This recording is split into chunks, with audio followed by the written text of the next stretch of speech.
नमस्कार मित्रांनो, स्वागत आहे तुमचं आताच्या ब्रेकिंग न्यूजमध्ये.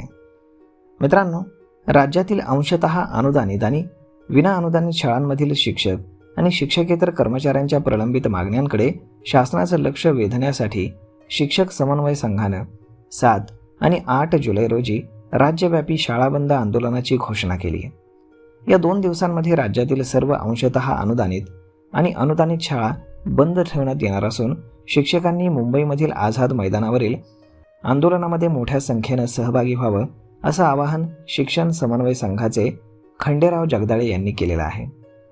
संघटनेच्या म्हणण्यानुसार अनुदानासह विविध प्रलंबित मागण्यांबाबत शासनाकडे वारंवार पाठपुरावा करून देखील कोणताही ठोस निर्णय झालेला नाही.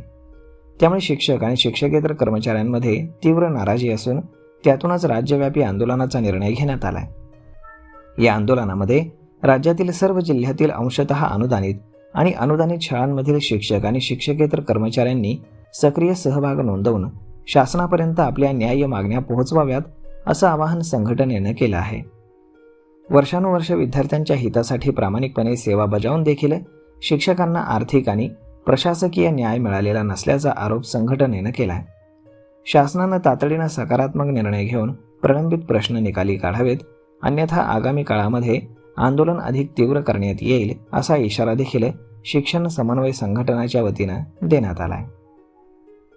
तर मग मित्रांनो, अशा पद्धतीनं राज्यातील शाळा 7 ते 8 जुलैला बंद राहणार आहेत. तर मग मित्रांनो, हा व्हिडिओ, ही माहिती तुम्हाला कशी वाटली हे तुम्ही आम्हाला कमेंट करून नक्कीच सांगा.